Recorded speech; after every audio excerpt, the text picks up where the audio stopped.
तो जय हिंद। चलिए सबसे महत्वपूर्ण टॉपिक को आज के इस वीडियो में देख रहे हैं और समझ भी रहे हैं, ठीक है, क्योंकि समझना और समझाना एक काम है, ठीक है, जिंदगी का। ठीक है, तो सब्जेक्ट हिंदी है और क्लास 10th का है और बहुत ही इंपॉर्टेंट क्वेश्चन है। लगता है इंट्रो शायद अच्छा नहीं हुआ है, पर जो भी है अच्छा ही है, ठीक है। और डॉक्टर राजेंद्र प्रसाद का जीवन परिचय है, तो बोर्ड एग्जाम 2024 के लिए आप लोग समझ ही रहे होंगे कि कितना इंपॉर्टेंट है अगर आप लोग पढ़ने वाले हैं तो, ठीक है। मन बहुत खुश है पर कोई बात नहीं, अंदर से बहुत हलचल है, ठीक है। तो ठीक है, यहाँ पर सब कुछ तो ठीक ही लग रहा है। और जीवन परिचय इस तरह लिखेंगे, मतलब डॉक्टर राजेंद्र प्रसाद ऐसे डाल के उसके बाद जीवन परिचय हेडिंग डाल के उसके बाद अपने भर दीजिए।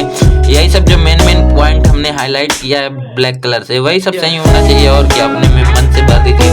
ठीक है, तो चलिए जीवन परिचय देखते हैं और बहुत सरल शब्दों में बताना चाहेंगे, ठीक है। और हमारा नंबर भी आप लोग चाहेंगे तो कॉल भी कर सकते हैं, ठीक है। आप नंबर लिख दे रहे हैं, ठीक है, यही है, कॉल कर लीजिएगा। फोकस करो यार, 61 ठीक है, यही अपना नंबर है 956961 ठीक है। तो कॉल भी कर सकते हैं। तो इसको चलिए हटाते हैं किनारे और आते हैं अपने टॉपिक पे।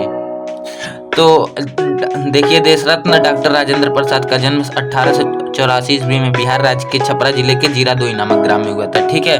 तो डॉक्टर देश रत्न जो है डॉक्टर राजेंद्र प्रसाद का जन्म 1884 ईस्वी में बिहार जिले के छपरा जिले के अंतर्गत जीरादोई नामक ग्राम में हुआ था, ठीक है। इनके पिता का नाम महादेव सहाय था। तो इनके पिता का क्या नाम था? महादेव सहाय था। इनका परिवार गांव के संपन्न कृषक परिवारों में से एक था। तो मतलब इनका परिवार जो था गांव के संपन्न कृषक परिवारों में से एक था, ठीक है, ठीक है। उन्होंने कलकत्ता विश्वविद्यालय से एमए की परीक्षा, एमए एलएलबी की परीक्षा उत्तीर्ण की थी, ठीक है। तो उन्होंने कौन? डॉक्टर राजेंद्र प्रसाद ने एमए और एलएलबी की परीक्षा कहाँ से उत्तीर्ण की थी? कलकत्ता विश्वविद्यालय से, ठीक है।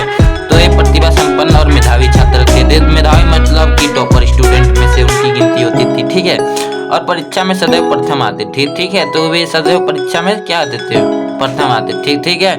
कुछ समय तक मुजफ्फरपुर कॉलेज में अध्यापक कार्य समाप्त करने के पश्चात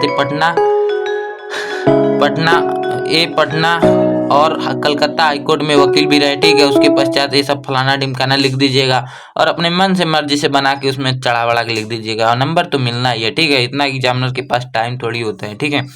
इनका झुकाव प्रारंभ से ही राष्ट्र सेवा की ओर था, ठीक है। सन 1917 ईस्वी में गांधी जी के आदर्शों और सिद्धांतों से प्रभावित होकर इन्होंने चंपारण के आंदोलन में भाग ले लिया और सब कुछ अपना छोड़ छाड़ के देश की सेवा के लिए कूद पड़े, जो भी समझ सकते हैं, ठीक है।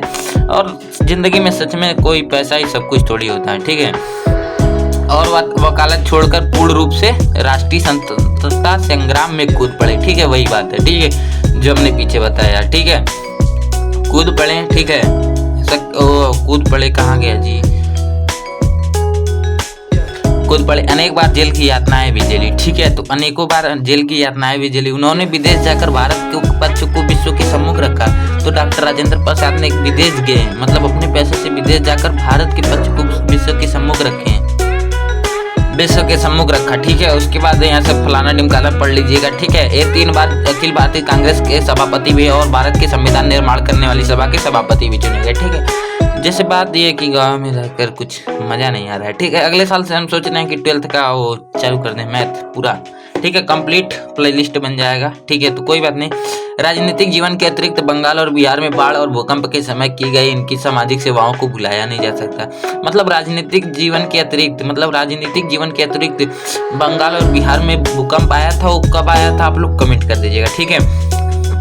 समय की गई इनकी सामाजिक सेवाओं को भुलाया नहीं जा सकता। सादा जीवन उच्च विचार इनके जीवन का पूर्ण आदर्श था, ठीक है। तो सादा जीवन उच्च विचार इनके जीवन का पूर्ण आदर्श था। इनकी प्रतिभा, कर्तव्य निष्ठा, ईमानदारी और निष्पक्षता से प्रभावित होकर इनको भारत गणराज्य का प्रथम राष्ट्रपति बना दिया गया और इस पद को 1952 से 1962 ईस्वी तक सुशोभित करते रहे। भारत सरकार ने इनकी मान्यताओं के सम्मान स्वरूप देश की सर्वोच्च उपाधि भारत रत्न से 1962 ईस्वी में इनको सम्मानित किया गया, ठीक है। जीवन भर राष्ट्र की निस्वार्थ सेवा करते हुए 28 फरवरी 1963 को दिवंगत हो गए, अर्थात इनकी मृत्यु 28 फरवरी 1963 को हो गई, ठीक है। इनकी रचनाएं देख लीजिए, ठीक है। मेरी आत्मकथा, भारतीय शिक्षा, गांधी जी की देन, बापू के कदमों में चरणों में जो भी हो, ठीक है। चंपारण में महात्मा गांधी, ठीक है, साहित्य, शिक्षा, संस्कृति, मेरे यूरोप, ये सब लिख लीजिएगा। ठीक है, और ठीक है, तो बाय बाय, टाटा।